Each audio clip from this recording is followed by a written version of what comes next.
আত্মবিশ্বাসের সাথে এগিয়ে যান, সফলতা আপনার নিশ্চিত। কনফিডেন্স, যেটা প্রত্যেকটা মানুষের জন্য খুবই গুরুত্বপূর্ণ একটা বিষয়, এবং কনফিডেন্সের জন্যই মানুষ আসলে সফলতার দ্বার প্রান্তে অনেকে পৌঁছে যান, আবার অনেকে হতাশার সাগরে ডুবে ব্যর্থতায় নিমজ্জিত হন। তো কনফিডেন্স কেন এত গুরুত্বপূর্ণ? এই মুহূর্তে আসলে আছে একটা রেল লাইনের উপরে। রেল লাইনের উপরে যদি আপনি হাঁটেন, দেখবেন যে রেল লাইনে আপনি খুব অনায়াসে হেঁটে যেতে পারছেন, কারণ এইখানে যে রেল লাইনের যে উচ্চতা, সেটা আপনার কনফিডেন্সে আসলে ভয় দেখানোর মতো কিছু নেই যে আপনি এখান থেকে পড়ে যাবেন।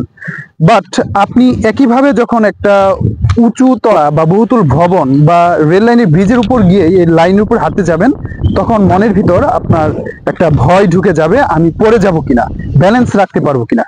এই যে কনফিডেন্স বা আত্মবিশ্বাসের অভাব, ঘাটতি, সেটাই আপনাকে ফেলে দিবে সেই উঁচু থেকে। এবং বাস্তব জীবনেও আসলে আমরা এইরকম ভাবে আত্মবিশ্বাসের অভাব বা কনফিডেন্সের অভাবে ভুগে থাকি। এর জন্য আমাদের মধ্যে অপার সম্ভাবনা থাকা সত্ত্বেও আমরা ঠিক এই রেল লাইনের মতোই বিচ্যুত হয়ে পড়ে যাই অতল গহ্বরে, এবং হারিয়ে ফেলি নিজের যে সম্ভাবনাটুকু রয়েছে সেটুকুই। তাই আত্মবিশ্বাসের সাথে এগিয়ে যান, সফলতা আপনার নিশ্চিত।